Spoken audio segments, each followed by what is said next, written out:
학생 여러분 반갑습니다. 모두가 건강하시죠? 2학기가 시작됐습니다. 저는 이어서 계속적으로 조직신학을 같이 강의를 하려고 합니다. 그래서 이 조직신학에 대한 부분을 구체적으로 여러분들이 더 깊이 공부하는 시간들을 가졌으면 좋겠습니다. 특별히 우리 합동청의 신학원생들은 이 조직신학에 대해서 나름대로 예습과 복습을 해서 더욱더 공부를 좀 많이 했으면 쓰겠습니다. 오늘은 구원론에 대해서 우리가 공부를 하려고 합니다. 구원론에 대해서 우리가 이제 시작을 하는데요. 구원론에서 세 가지로 이렇게 한번 간추린다면 구원의 개념, 그 다음에 두 번째로는 구원의 서정, 구원 서정의 강론으로서 이렇게 우리가 크게 분류할 수가 있습니다. 자, 원래 그 성부 하나님께서 태초에 이미 인류를 구원하시기 위해서 신적 계획을 세우셨다는 것이죠. 그 계획은 그리스도의 구속 사역을 통해서 객관적으로 성취가 되었습니다. 타락한 인간들이 구원받을 수 있는 근거가 마련된 것이죠. 이것을 성령 하나님께서는 그리스도의 객관적 구속 사역으로서 선택되어진 성도의 마음과 또한 생활에 개별적이고 구체적으로서 적용을 시킨다는 것입니다. 이 같은 성령에 적용하시는 사역 전 과정을 논한 것이 바로 구원론이라는 것이죠.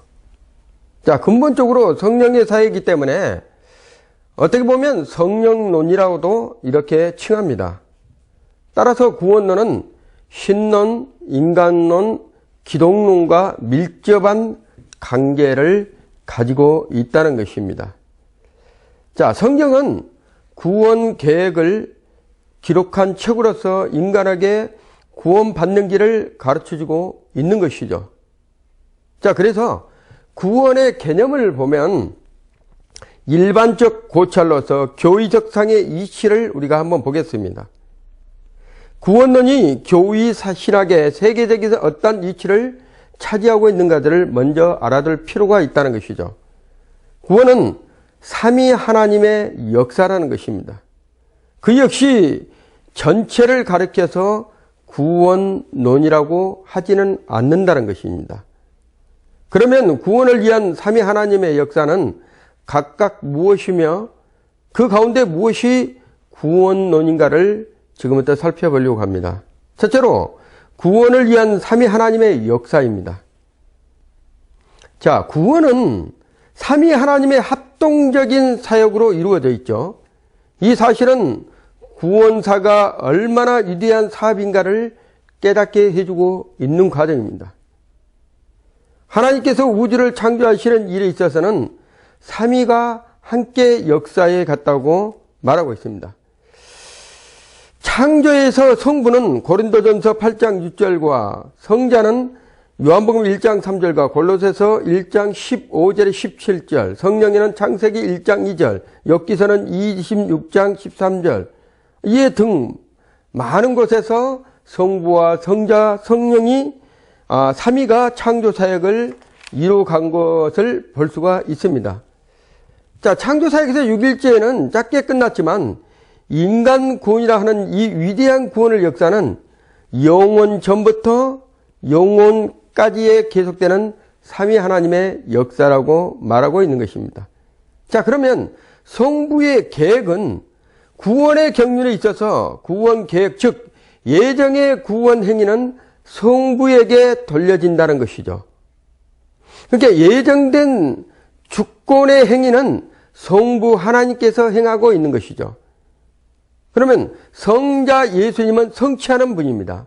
영원전부터 성부께서 계획하신 구원의 길을 성육신하신 예수 그리스도의 십자가의 대속으로 성취가 되어진 것을 볼 수가 있습니다. 자, 그러면 성령께서 적용하는 부분은 그리스도께서 성취하신 십자가의 구속의 효과가 직접 적용되어서 구원받게 되는 것은 성령 하나님께서 하시는 일이라는 것이죠. 그리스도께서는 보혜사 성령을 성도에게 보내주셨습니다. 요한복음 14장 16절 17절에 기록하고 있죠. 자, 그 심령 속에서 거하게 하시고 중생시키는 한 일을 하시는 분이 바로 성령님이십니다. 요한복음 3장 5절의 말씀에 기록되어 있습니다. 또 하나님을 아버지라고 부르게도 하시죠. 로마서 8장 15절에 말씀하고 있어.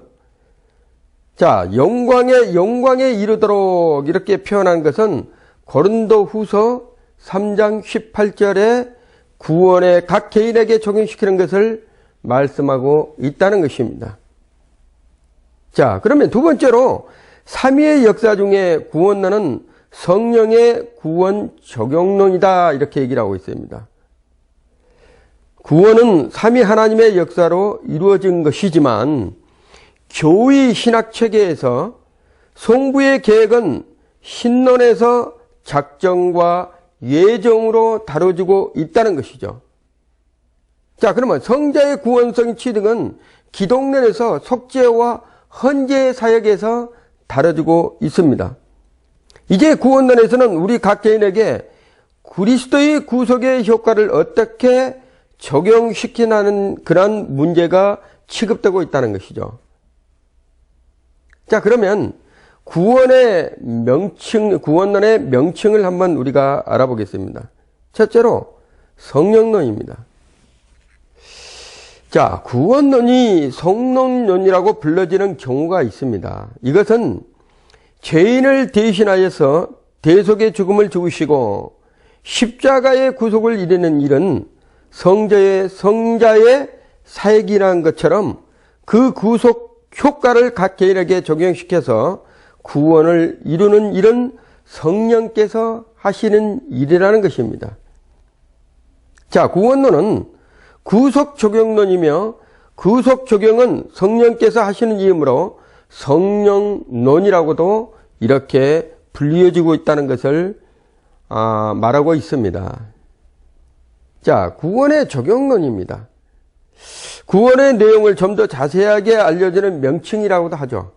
이 명칭은 특히 칼빈주의의 구원관의 특징을 잘 나타내고 있는 것입니다. 왜냐하면 칼빈주의의 구원관의 특징은 구원의 인간의 노력에 의해서 이루어진 것이 아니라고 얘기했기 때문입니다. 전적인 하나님의 은혜에서 나왔다는 것을 강조하고 있는 것이죠. 자, 그러면 우리가 성경적 구원 개념을 한번 알아보겠습니다. 구원이란, 자, 히브리어에서는 예수아라고 이러기를 하죠. 헬라어에서는 소테리안 이렇게 얘기를 합니다. 라틴어로서는 살바레, 영어로서는 셀베이션 이렇게 표현을 합니다. 자, 이 말은 원래 육체적인 질병에서 건짐을 얻었다 이런 뜻을 말하고 있죠.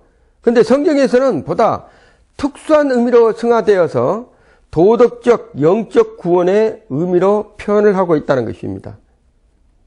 자, 그러면 창조시의 인간은 창조의 측면에서 동물과 인간 생명의 구조적인 차이점을 한번 알아보겠습니다. 자, 그러면 동물의 창조입니다. 동물의 창조. 창세기 2장 19절의 말씀을 보면 여호와 하나님의 흙으로 각종 들짐승과 공중의 각종 새를 지으시고 아담이 어떻게 이름을 짓나 보시려고 그것들을 계획으로 이끌어 이르시니 아담이 각 생물을 일컫는 바가 곧 그 이름이라 이렇게 얘기를 하고 있습니다. 자, 두 번째는 인간 창조입니다. 여호와 하나님의 흙으로 사람을 지으시고 생기를 그 코에 불어넣으시니 사람이 생명이 된지라. 창세기 2장 7절에 말씀하고 있죠. 자, 동물은 흙으로 지으시고 인간은 하나님이 생기를 추가했다고 이렇게 말씀하고 있습니다.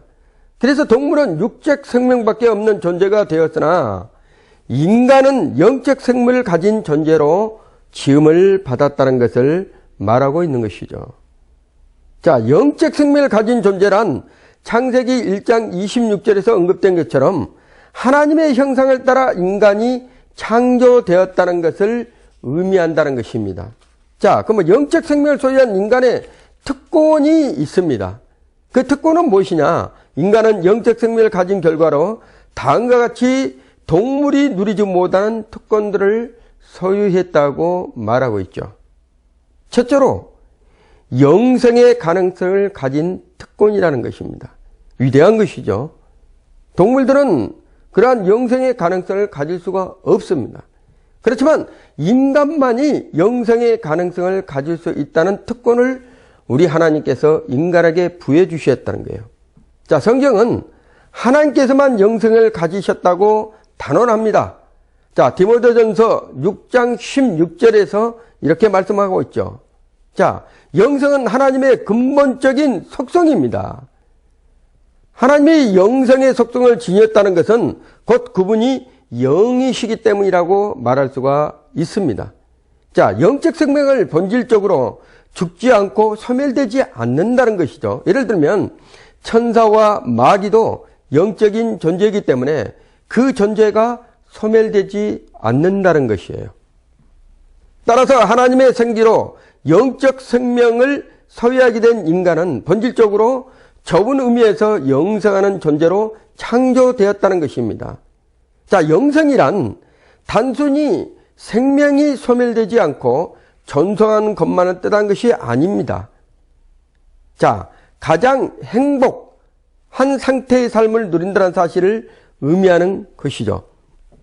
창세기 2장 8절과 9절과 25절에 기록하고 있습니다.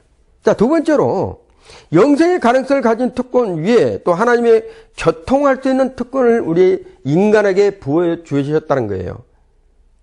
자, 인간이 영적 생명을 가졌기 때문에 하나님과의 교감을 하고 하나님과 교통을 하고 영적 세계를 분별할 수 있는 존재가 되었다는 것입니다. 그래서 우리는 인간만이 가지고 있는 특권, 하나님과의 교감을 할 수 있는 그러한 부분을 가질 수 있는 것이 바로 인간이라는 것입니다. 자, 세 번째로 만물을 다스리는 특권을 가지셨다는 것이에요. 자, 하나님께서 영적 생명을 가진 인간에게 만물을 다스릴 수 있는 특권을 부여했습니다. 창세기 1장 27절과 28절의 말씀을 보면 그렇게 말씀을 하고 있죠. 자, 그래서 우리 하나님은 인간에게 부여진 모든 것을 다스리라고 말씀하셨잖아요. 번성하고 충만하고 다스리고 그 안에, 이 안에 있던 모든 것을 통치할 수 있는 은혜를 우리 하나님께서 우리 인간들에게 부여해 주셨다는 것입니다. 자, 그러면 인간이 범죄 후에 이런 상태를 어떻게 되었는지를 우리가 한번 보겠습니다. 자, 최초의 인간 아담이 범한 죄는 하나님과 맺은 행위 언약의 위반입니다. 자, 아담이 범죄하는 것은 자, 율법이 있기 전이기 때문에 행위, 하나님과의 약속이죠. 자, 그래서 행위 언약의 위반 상태를 얘기하고 있는 것이죠. 이 죄는 하나님 앞에서의 법적 지위 변화를 뜻하며 자, 직분상의 전락을 가져온 것입니다. 그러므로 인간은 죄값 곧 형벌을 받아야 할 자리에 떨어졌고 본질상 진노의 자녀가 되었다고 에베소서의 2장 3절에 말씀하고 있죠. 그리고 요한복음 8장 44절과 사도행전 13장 10절에 보면 뭐라고 한다면 마귀의 자식이라고 얘기를 하고 있어요. 범죄 후에 인간의 상태를 얘기를 하고 있습니다. 자, 이런 신분으로 전락한 인간이 자, 필연적으로 실질적인 상태의 변화를 가졌는데 그 상태가 이러한 것들이 있습니다. 첫째로 죄의 결과는 본질적인 단절입니다. 죄의 결과로 말미암아 하나님과의 본질적인 단절이 되었다는 것이죠. 아담과 하와는 에덴 동산에서 하나님과 동행하며 모든 은혜와 복을 누렸던 상태에 있습니다. 그러나 죄는 하나님과 인간 사이를 단절 또는 분리시켜버린 것이죠. 거룩하신 하나님은 에덴에서 인간을 쫓아내시고 번제한 인간들로부터 그의 영 느하우를 거두었습니다. 자, 그리고 두 번째는 이중적 단절입니다. 이게 무슨 뜻이란다면 인간의 범죄로 말미암아 창조 당시 부여됐던 세 가지 특권, 영성의 특권, 하나님과의 교통의 특권, 만물 주권 중에 두 가지를 상실해버렸다는 것이죠. 자, 그래서 영생의 특권과 교통의 특권을 상실하게 된 인간이 하나님은 범죄한 인간에게 형벌을 내신 중에서도 긍휼과 자비를 남겨두셨는데 주관권을 빼앗지 않았다는 것입니다. 자, 이 주관권은 무엇이냐면, 자, 은혜의 복을 신학적으로 일반 은총과, 자, 특별 은총으로 나누고 있죠. 그래서 우리 하나님께서 은혜의 복을 우리 인간에게 주셨다는 거예요. 자, 첫 번째로 생명의 단절입니다. 인간은 하나님께 생기를 공급받아서 생명을 가진 존재이죠. 창세기 2장 7절에 말씀하고 있습니다. 그러나 죄는 하나님과 인간 사이를 단절시켰다고 그랬죠.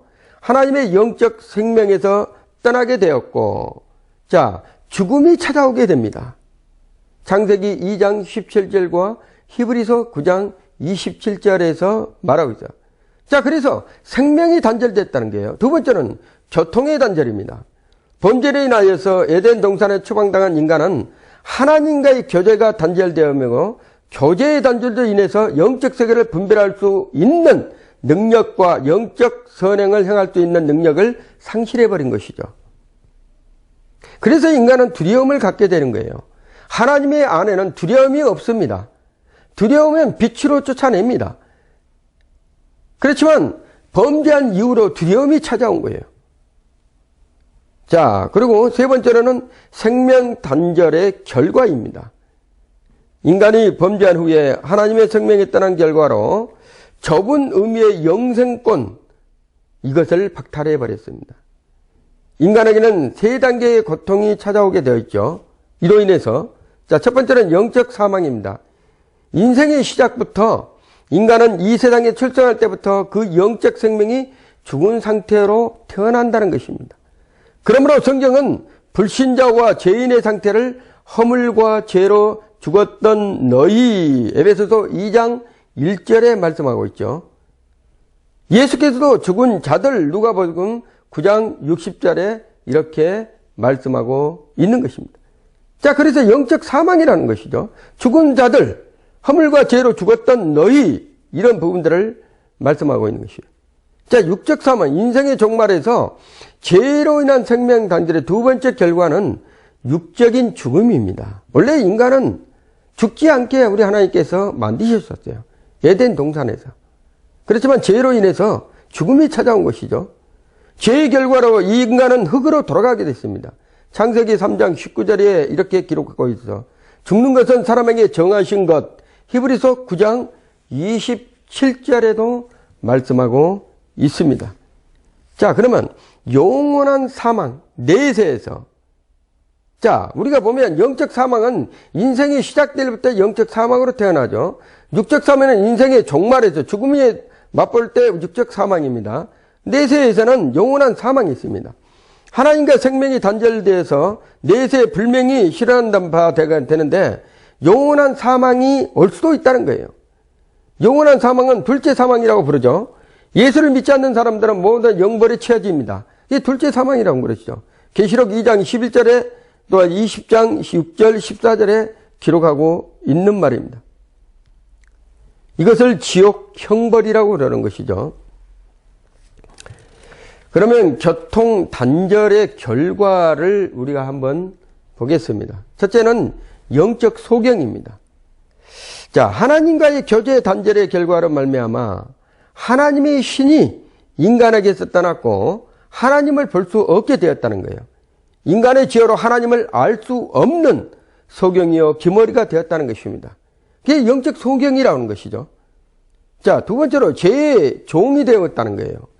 인간은 한 번 죄에 붙들린 후로 죄의 종이 되었고 일생에 뭐해서 종노릇도 하고 있는 거예요. 히브리서 2장 15절에 말씀하고 있죠. 이것은 악령 곧 무서워하는 종, 로마서 8장 15절. 이게 포로가 되어 있는 거예요. 교제 단절의 결과 인간은 사단의 종이 된 것이며 죄의 노예가 되어서 전적으로 그의 지배를 받게 되고 따르게 된다는 것입니다. 자, 친죄 성향입니다. 세 번째로 인간은 타락 후에 죄의 종이 되어서 그가 시킨 대로 움직이는 거예요. 자, 억지로, 마지막에 억지로 하는 것이 아니라 그 죄에 대해서 매력을 느끼고 쾌락을 맛보면서 그 길로 치닫고 성향을 가져서 죄와 친해진다는 것이에요. 그래서 친죄라는 것입니다. 자, 따라서 하나님을 사랑하기보다는 자기를 사랑하고 돈을 사랑하고 쾌락을 사랑하는 세상을 사랑하는 사람으로 바뀌어져 가는 것입니다. 인간이 일평생 죄의 종이 되어서 끌려다님으로써 파멸과 고생이 그 길에 있게 되기 때문에 평강의 길을 알지 못하게 된다고 로마서 3장 16절과 17절에서 말씀하고 있는 것입니다.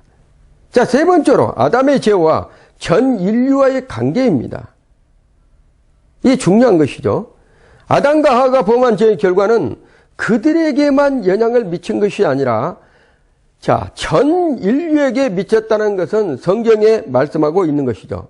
자, 이러므로 한 사람이 말미암아 죄가 세상에 들어오고 죄로 말미암아 사망이 왔나니 이와 같이 모든 사람이 죄를 지었으므로 사망이 모든 사람에게 이르렀느니라. 로마서 5장 12절에 말씀하고 있습니다. 그 이유는 자, 아담이 하나님 앞에서 개인의 자격이 아니라 전 인류의 대표자로서 자격을 가졌기 때문이라는 것이죠. 아담의 죄는 전 인류에게 다음과 같은 두 가지 영향을 미칩니다. 첫째는 정죄예요. 둘째는 부패입니다. 자, 첫째는 왜 정죄인가? 아담이 범죄함으로써 받게 된 정죄, 곧 형벌은 전 인류에도 똑같이 받게 되었다는 것을 로마서 5장 14절과 16절과 18절에 기록하고 있죠. 자, 부패입니다.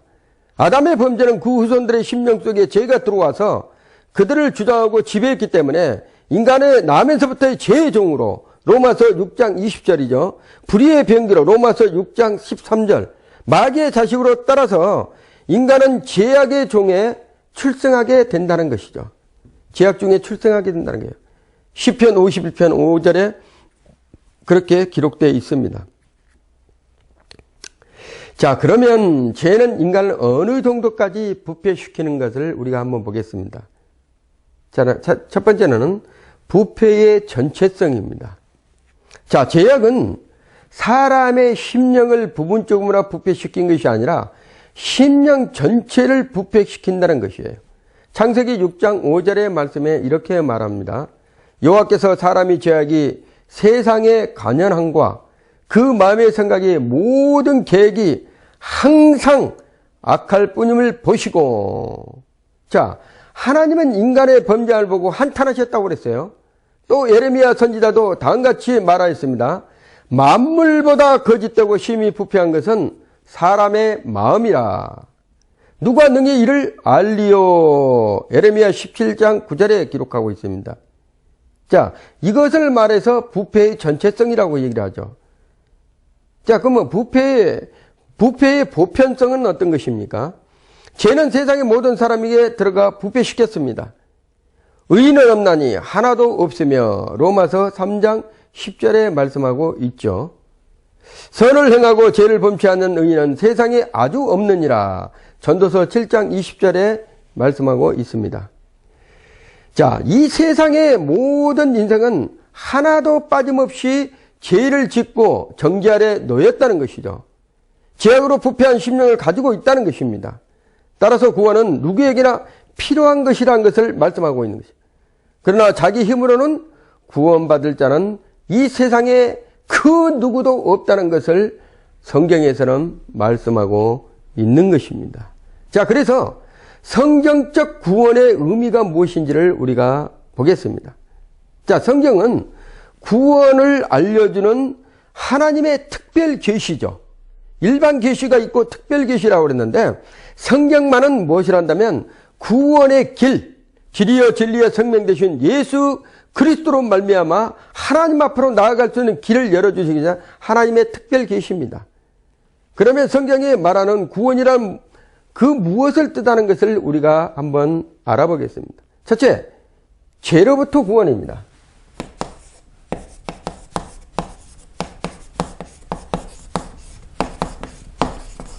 중요한 것이죠. 자, 죄는 사람을 사망에 이르게 하는 것입니다. 자, 죄로부터 구원입니다. 성경이 말하는 구원이란 바로 죄로부터 구출이는 거예요. 죄로부터 구출자는 바로 예수 그리스도 한 분뿐이라는 것입니다. 마태복음 1장 21절에 이렇게 말씀하시죠. 아들을 낳으리니 이름을 예수로 하라. 이는 그가 자기 백성을 저희 죄에서 구원할 자이심이라. 이렇게 말씀합니다. 자, 두 번째로 모든 죄의 결과로부터 구원입니다. 죄로부터 구원이 있고 모든 죄의 결과가 있지 않습니까? 그 결과로부터 구원을 받을 수 있다는 거예요. 자, 인간에게 죄가 가져온 결과는 생명의 단절로 영적 사망과 육체적 사망과 영원한 사망, 고난이 찾아왔다는 것이죠. 자, 하나님과 저죄의 단절로서 영적 소경이 되었으며 죄의 지배하에 종노릇하게 되었고 죄를 범하는 성향을 갖게 되었다는 것이죠. 자, 구원은 곧 이 모든 죄의 결과로부터 구원이라는 것을 말씀하고 있는 것입니다. 그런데 성경에서는 구원이란 말이 사용될 때 신자에게 있어서 이미 얻어진 구원이 있고 현재 진행 중인 구원이 있으며 미래 사건으로 말하는 구원, 이 세 가지 구원을 말하고 있는 것을 우리가 알아야 되는 것입니다. 자, 구원은 그냥 구원 받았다, 구원론을 주장하는 사람들은 많죠. 한 번 구원은 영원한 구원이다. 그게 아닙니다. 우리가 세 가지 구원을, 자, 의미를 우리가 한번 살펴보겠습니다. 자, 세 가지 의미의 구원이 존재하는 이유는, 자, 이 문제는 성령께서 각 개인에게 구원을 적용시키는 특성이죠. 자, 성령께서 인간을 죄에서 구원하실 때 단번에 단일 동작으로 하시는 것이 아니다는 거예요. 죄의 여러 가지 결과로부터 단계적으로 실현하기 때문에 세 가지 의미의 구원이 성립된다고 말하고 있는 것입니다. 자, 그러면 세 가지 의미의 구원의 신뢰를 한번 알아보겠습니다. 첫째는 성취된 구원입니다.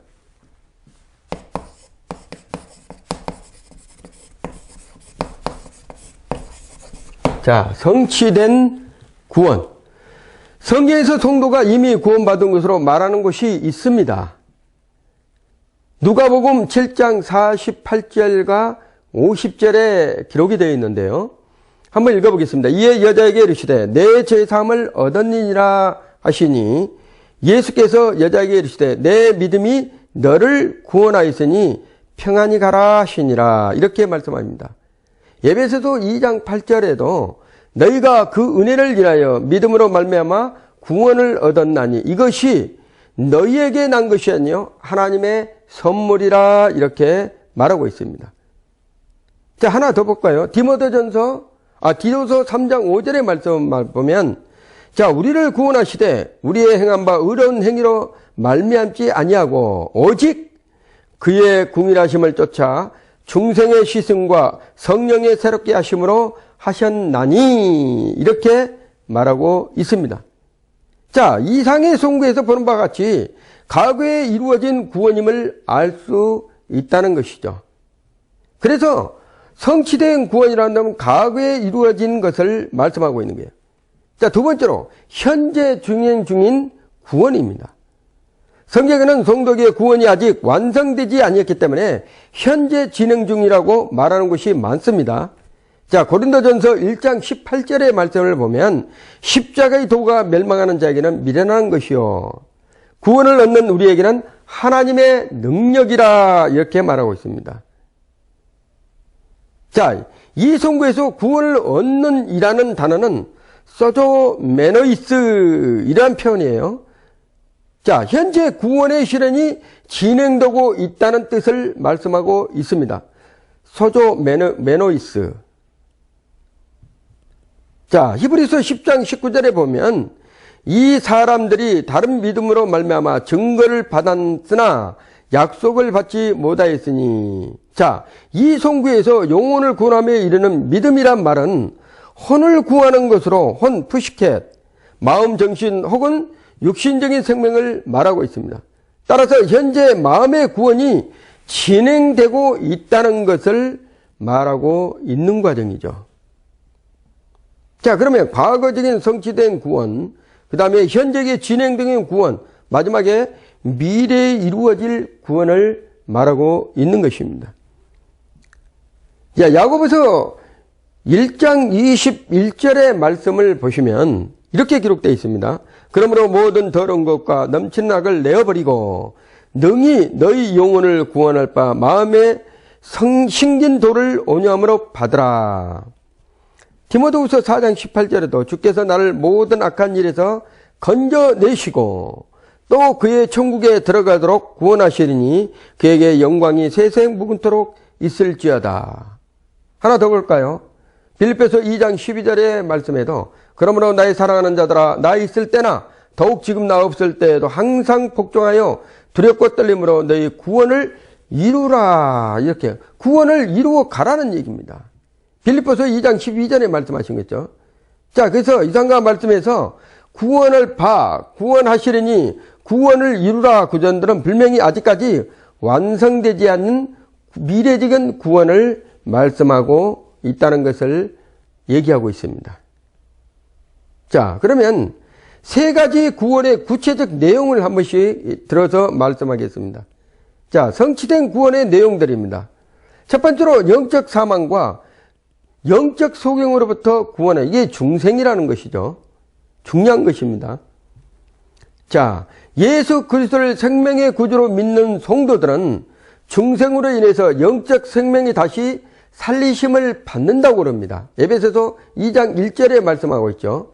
하나님 나라의 영적 세계의 진리를 분별할 수 있다고 그런 거예요. 요한복음 3장 3절, 고린도전서 2장 13절과 14절. 영적이 무지한 자들은 영적이 사망했기 때문에 그걸 깨달을 수 없고 알 수도 없는 것입니다. 그러니까 천국과 영생을 누릴 자격이 갖추어지고 있다는 것을 말씀하고 있죠. 그래서 영적 사망과 영적 소멸로부터 구원을 받는 중생을 말하고 있습니다. 두 번째로 정죄의 신문으로부터 구원입니다. 이것은 칭의와 양자라고 그럽니다. 예수를 믿음으로 말미암아 하나님의 자녀가 되는 신분을 얻게 하면서 의롭다 하면 칭함을 받는다는 것이에요. 요한복음 1장 12절과 로마서 3장 30절에 말씀하고 있습니다. 자, 이 칭의의 양자는 인간이 예수를 구주로 영접함으로써 처음 신앙을 가질 때 이루어져서 그리스도의 예수 안에 있는 자는 결코 정죄함이 없다고 성경은 말하고 있어요. 로마서 8장 1절에 말씀하고 있습니다. 제가 이렇게 성경 말씀을 제가 얘기를 할 때는 여러분들이 한 번씩 찾아보시고 줄을 그어 놓으시면 됩니다. 자, 두 번째로 현재 진행 중인 구원의 내용입니다. 자, 친제 성향으로서 구원에 있습니다. 친제, 죄와 가까워졌다는 것이죠. 죄와 어떻게 합니까? 친해졌다는 것이에요. 자, 그걸 성화, 거룩이라고 하시죠. 자, 친제 성향은 중생으로부터 바뀌어지고 있습니다. 죄에 허물러 죽은 심령 속에 중생의 역사를 일으킨 성령은 그 심령 속에 새로운 성향을 심어주게 된다는 것이에요. 자, 이것이 곧 성령의 소욕입니다. 육체의 속을 거슬려서 갈라디아서 5장 17절에 나와 있죠. 죄를 미워하게 만든다는 것이에요. 잠언서 8장 7절에 얘기가 나옵니다. 자, 지은 죄를 예통하게 만드는 마태복음 5장 4절입니다. 자, 이러한 성의 변화는 중생에부터 시작되고 결코 즉시 완성되는 것이 아니다는 것이에요. 중생 후에도 친제 성향은 계속 남아 있어서 순간적으로 범죄의 자리에 떨어질 수가 있다는 것을 말하고 있습니다.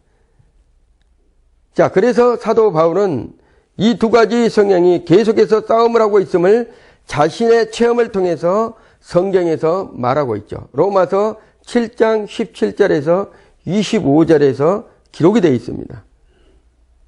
성령께서 신절하여금 신앙의 해결을 통해서 이 친제 성향의 계속된 싸움을 하게 되는데 이것은 성화, 거룩함과 가정이 밀려 있습니다.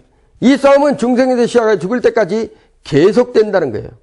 이 구원은 현재 진행 중이라고 말하고 있는 것입니다. 자, 두 번째로, 자, 첫 번째는 친제 성향으로부터 구원이에요. 성화라는 것이죠. 두 번째는 죄의 지배로부터 구원입니다. 죄는 구속을 하죠. 죄의 지배로부터 구원은 죄의 성애로부터 구원과 같이 양면성을 지니고 있다는 것입니다. 중생에서 시작된 성령의 역사는 친죄 성향으로서 바꿔버린 거죠. 그것을 미워가고 애통하게 하고 죄의 종 상태에서 해방되어서 의의 종으로 이렇게 바꾸는 부분을 말하고 있는 것입니다. 성도를 의의 병기로 하나님께 드리도록 성령께서는 집중적으로 성령의 사역으로 이루어 가신다는 거예요. 세 번째로 미래에 이루어질 구원의 내용들입니다. 첫째는 육체적 사망으로부터 구원입니다. 이게 부활이라고 그러죠. 모든 사람 한 번 죽는 것은 하나님의 정하신 법칙으로 히브리서 9장 27절에 기록되어 있죠. 성도에게서도 죽음이 찾아옵니다. 시편 116편 15절에 기록하고 있죠. 이러한 육체적 죽음으로부터 구원이 바로 부활입니다. 지금의 육체는 죽어서 썩어질 것이지만 부활 때 썩지 않는 신령한 몸으로 다시 살게 된다고 고린도전서 15장 43절과 53절에 말하고 있습니다. 부활의 시기는 이 세상 마지막 날이고 요한복음 6장 39절과 11장 24절에 기록하고 있죠.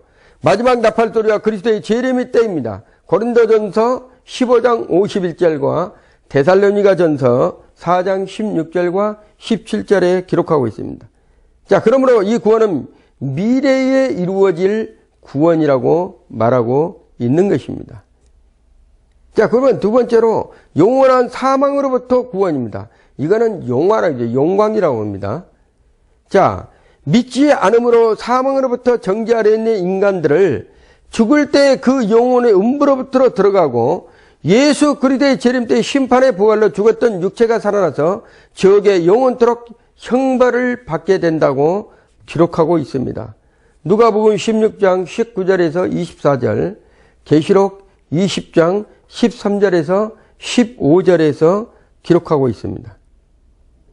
그러나 성도는 이와 정반대로 죽을 때 그 영혼은 낙원으로 들어가죠. 누가복음 23장 43절과 고린도후서 5장 1절과 빌립보서 1장 23절에 말하고 있습니다. 부활 때는 죽었던 육체가 다시 살아나서 천국에 들어가 영생하게 산다는 것을 말씀하고 있죠. 요한복음 14장 2절과 계시록 21장 1절에서 3절에 말하고 있는 것입니다. 그러면 성도가 영혼이나 육체가 낙원이나 천국에 들어갈 때는 이미 성령께서 죄로부터 완전히 해방시켜서 어떤 죄의 요소도 없는 상태로 변화시킨다고 하는 것입니다. 이것이 바로 영화 또한 구원의 미래의 구원이라고 이렇게 얘기를 합니다. 그러면 두 번째로 구원의 서정입니다. 구원의 서정.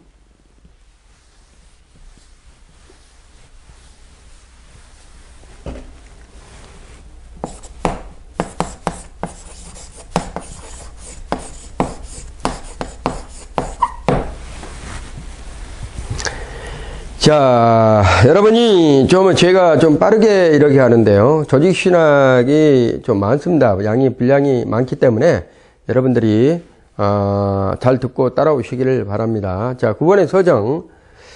구원의 서정이란,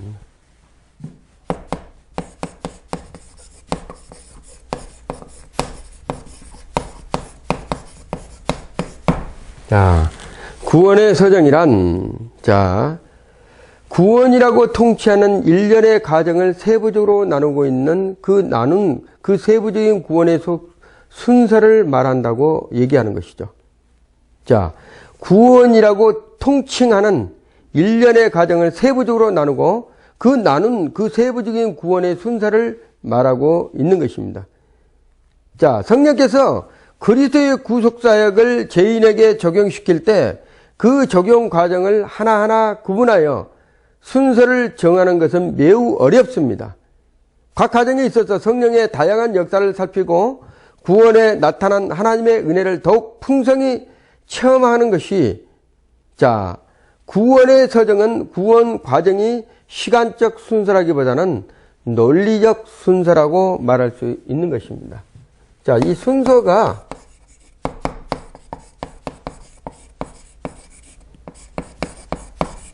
시간적 순서보다는 논리적 순서라고 표현을 하는 것이 더 좋다는 것입니다.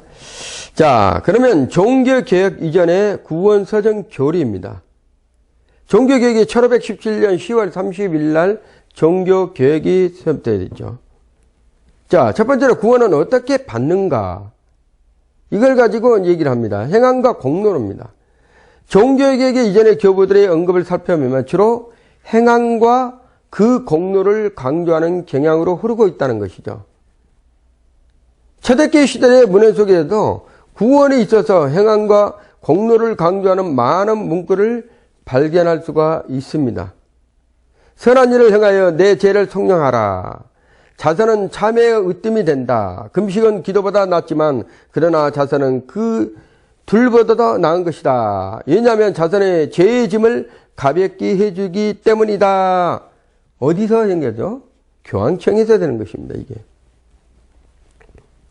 자, 두 번째로 구원리에 성령의 은혜가 필요하다는 거야. 자, 유스티누스 저스틴이라는 사람은 자, 우리의 모든 공로에 앞서서 우리를 조명하여 믿음으로 인도하는 성령의 은혜가 있다고 말하고 있는 것입니다. 자, 이레네우스는 성부의 뜻을 인간 내부에 실현시키고 또 새롭게 하시는 성령의 역사가 필요함을 강조하고 있다고 얘기를 합니다. 성령은 비와 이슬이 땅을 적셔서 옥토를 만드는 것처럼 인간 심령을 변화시킨 데에는 마찬가지로 필요한 일이라고 이렇게 주장하는 사람이죠. 자, 아우구스티누스의 설명은 자, 구원 적용에 있어 성령이 어떤 역할을 하는가에 대해서 분명히 설명해주고 있는 사람은 어거스틴입니다. 자, 그는 내부적인 은혜를 말하므로 구원교육의 현장 공헌을 세운 자죠. 자, 그가 말하기를 내부의 은혜는 인간 편에서는 모든 공로보다 우선하다. 내부의 은혜는 인간 편에서는 모든 공로보다 우선하다. 그리고 그 은혜는 인간의 마음을 조명해주고 선한 의지를 창조해주며 선을 사랑하고 행한 능력을 심어준다고 말하고 있는 것이죠. 자, 그러나 어거스틴에 있어서는 구원서정의 가랑조는 전혀 발견되지 못한 상태로 있습니다. 자, 그러면 스콜라 철학의 주장을 한번 보겠습니다. 스콜라 철학에 있어서는 구원서정에 관한 교류는 발전을 보지 못한 상태에 머물러 있었죠. 그 중에서도 두 학자를 생각할 때는 롬바르트와 하나님의 어떻게 인간 내부의 구원을 전지적으로 이루시고 완전한 복의 상태에 한 단계씩 인도하신가를 설명하지 못했습니다. 계기에서는 겨우 성례가 영성을 얻게 하는 공로적 선행을 가능하게 하는 힘을 공급한다는 주장을 말하고 있는 사람입니다. 토마스 아퀴나스, 그도 역시 구원서정의 문제를 다루지는 못하고 있죠. 다만 구원서정과 관련해서 생각할 수 있는 몇 가지 질문을 제시할 뿐이었습니다. 그래서 토마스 아퀴나스는 그의 저서에서 하나님의 은혜가 어떻게 인간의 마음과 의지에 영향을 미치는가를 설명하고 있습니다. 그의 저서를 보면 자연적인 선도, 은혜 없이는 행할 수가 없으나 하나님을 사랑하고 율법을 지키며 영성의 근거가 되는 성과 같은 초자연적인 것이 은혜 없이는 불가능하다. 이렇게 얘기를 하고 있는 거예요. 자, 그는 칭의가 주입 은혜, 이렇게 의해서 성취되었다는 즉각적 행위라고 가르치고 있다는 것이죠. 이 주입 은혜를 말하는데 죄의 용서를 가져온다고 말하고 있습니다. 그리고 또한 협력 은혜를 설명하고 있죠. 이 은혜는 인간에게 공로적 선행을 할 수 있는 능력을 갖게 된다고 말하고 주장하고 있습니다. 자, 토마스 아퀴나스가 이론은 상당한 결함이 있음을 발견하게 되는데, 그러니까 그의 주입 은혜를 발견할 때 그 은혜가 그리스도의 성취하신 그리스도의 십자가의 구속으로 말미암아 지적하지 못하고 지금도 하늘에서 중재 대연을 하시는 그리스도를 바로 구원에 연결시켜 설명하지 못한 점이라는 것입니다. 자, 마지막으로 종교개혁의 발전입니다. 자, 종교개혁기에 이르서야 구원 서경의 문제는 본격적인 관심이 대상이 되어 내려왔습니다. 자, 그것은 루터가 로마 교회에서 반대해 종교개혁의 가치를 높이려고 바로 로마 교회의 고해제도 또는 속죄패에 판매한 반대하여 믿음으로 말미암은 칭의를 부르셨기 때문입니다. 자, 이신득이 유명하죠. 구원서정에 속한 문제이며 루터가 이 진리를 종교개혁의 표로 들고 나와서 로마 교회에는 이에 대한 관심을 갖게 되었고 그 계속해서 구원서정의 문제가 신학적 관심의 초점으로 발전하게 되고 있는 것입니다. 종교개혁에 자극받아 로마 교회 자체 내 반동 종교개혁에 표현되었고 트렌트에 의해서 자, 회원들은 신앙, 칭의, 참회, 은혜 및 공로 등의 교리를 보다 관심을 기울여서 보게 되었다는 것이에요. 자, 그들은 올바른 구원서적 교리를 발전시키는데 기여하지 못했습니다. 자, 그들은 교회론과 성령론에 더욱 강조점을 두어서 구원 문제를 성령론으로 말미암는 은혜임을 강조하지 못했습니다. 초기 개혁자들만 놓고 본다면 역시 그들 중에서도 구원서적의 문제를 조직적이나 전체적으로 다룬 사람이 없었어요. 루터는 구원 방법을 회개, 신앙, 선행 3단계로 말하고 있고 칼빈은 기독교 강의에서 주관적 구속교를 말함으로써 다른 사람보다 뛰어난 점이 있었습니다. 끝으로 말해서 둘 같은 말해둘 것은 구원서정이라는 용어를 처음 사용한 것은 1737년 루터파 학자의 칼보스에 의해서 사실로 되었다는 것을 말씀하고 있는 것입니다. 여러분, 오늘 많은 것을 구원에 대해서 얘기를 했지만 다음 주에는 더 로마교회 구원 서정을 우리가 한번 알아보겠습니다. 감사합니다.